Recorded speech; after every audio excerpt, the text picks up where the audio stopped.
السلام علیکم ناظرین، آج ایک ایسی خبر سامنے آ رہی ہے جس نے سرکاری اساتذہ کرام کے اندر بے چینی پیدا کر دی ہے اور کئی سوالات اٹھا دیے ہیں۔ اس کے علاوہ کئی لوگ اس پر کھل کر بات بھی نہیں کر رہے۔ کچھ عرصے سے یہ بیانات سامنے آتے رہے ہیں کہ 2027 تک پرائمری اور ایلیمنٹری اسکولوں کو آؤٹ سورس کرنے کی منصوبہ بندی کی جا رہی ہے۔ اب نئی اطلاعات یہ بتا رہی ہیں کہ صرف ضروری اساتذہ کرام کو ہی برقرار رکھا جائے گا، جبکہ اضافی ٹیچرز کو گولڈن ہینڈ شیک پیکج دے کر فارغ کیا جا سکتا ہے۔ اس خبر کے بعد بہت سے اساتذہ کرام یہ سوچ رہے ہیں کہ آنے والے وقت میں ان کی نوکری کتنی محفوظ رہے گی۔ کئی علاقوں میں پہلے ہی اسکولوں کی نجکاری اور آؤٹ سورسنگ برباد ہو چکی ہے۔ اس کے علاوہ کچھ اسکول آؤٹ سورس ہو چکے ہیں، جس کی وجہ سے یہ خدشات مزید بڑھ رہے ہیں۔ عام طور پر سرکاری ملازمت کو مکمل تحفظ سمجھا جاتا تھا، لیکن اب حالات پہلے جیسے دکھائی نہیں دے رہے۔ اسی لیے اس معاملے کو سنجیدگی سے سمجھنا بہت ضروری ہو چکا ہے۔ زیادہ تر لوگ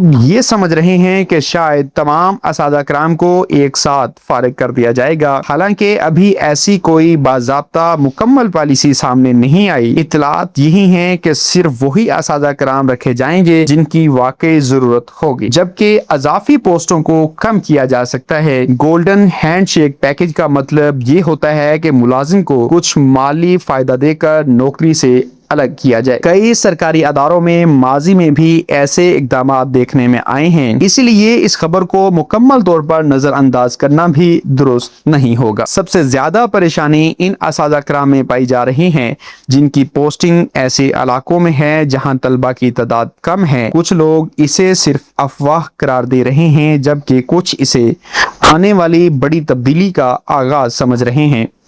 اصل صورتحال آنے والے مہینوں میں مزید واضح ہو سکتی ہے، لیکن حالات کا اندازہ ابھی سے لگایا جا رہا ہے۔ میں ایک بات بہت واضح کرنا چاہتا ہوں کہ صرف حکومت پر مکمل انحصار اب پہلے جیسا محفوظ راستہ نہیں رہا۔ اگر مستقبل میں آؤٹ سورسنگ کا عمل تیز ہوتا ہے تو بہت سے لوگوں کو اچانک ذہنی دباؤ کا سامنا ہو سکتا ہے۔ اسی لیے دانشمندی یہی ہے کہ اساتذہ کرام ابھی سے کسی اضافی ہنر یا سائیڈ بزنس پر توجہ دینا شروع کریں۔ آج کل on line skills, free lancing, YouTube, digital marketing, academy system یا چھوٹے کاروبار جیسے کئی راستے موجود ہیں۔ اس کا مقصد خوف پھیلانا نہیں بلکہ آنے والے وقت کے لیے ذہنی تیاری کرنا ہے۔ جو لوگ وقت سے پہلے نئی مہارت سیکھ لیتے ہیں وہ مشکل حالات میں بھی بہتر فیصلے کر پاتے ہیں۔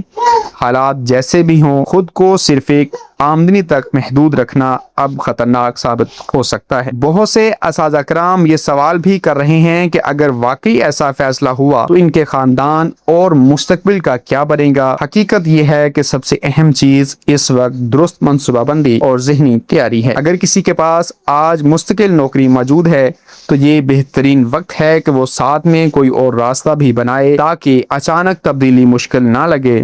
آنے والے دنوں میں حکومت کی طرف سے مزید وضاحتیں بھی سامنے آ سکتی ہیں اور ممکن ہے بعض باتیں مختلف ہو، لیکن احتیاط ہمیشہ فائدہ دیتی ہے۔ اس موضوع پر آپ کی کیا رائے ہے؟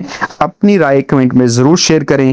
اگر یہ معلومات اہم لگیں تو ویڈیو کو لائک کریں، دوسروں تک شیئر کریں تاکہ مزید اساتذہ کرام حقیقت سے آگاہ رہ سکیں۔ ایسی ہی اہم تعلیمی اور سرکاری اپڈیٹس کے لیے چینل کو سبسکرائب کریں اور نوٹیفیکیشن بھی آن کر لیں تاکہ ہر نئی آنے والی ویڈیو آپ تک فوری پہنچ سکے۔ ملتے ہیں اگلی ویڈیو میں، تب تک کے لیے اجازت دیجیے۔ اللہ حافظ۔